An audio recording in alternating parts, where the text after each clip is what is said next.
आज आसिक पहुँची जाइए मो क्यूट भणजा। हेलो फ्रेंड्स, जय जगन्नाथ। मु प्रीति प्रभा आपण मानक वेलकम करुच्ची मोर गोटे मिनी ब्लॉग को।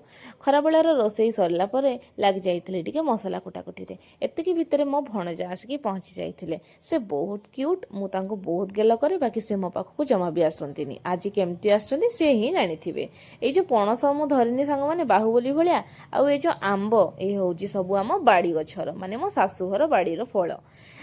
जो लोक मैंने सब गदा होना कौन पाई जानी यही गछर आंब नवापाई पवन होची आंब खसिले से माने नेकी जीवे। शुणिची ए गछर आंब बहुत मीठा से एतिक भितर मो बाहरी पड़ी मो बाप घर को कौन पाई मो वीडियो एंड रे कहबी। घरे मो मामा नथिबारु सी जाइथिला किछि बाहर को अर्जेंट किसी काम पड़गला तो से समस्त को बाढ़ी देती निजे खाई मु हठात खरा बेले कौन पाई आसली मो बाप घर को मो नेक्स्ट ब्लॉग रे कहली। रही जय जगन्नाथ।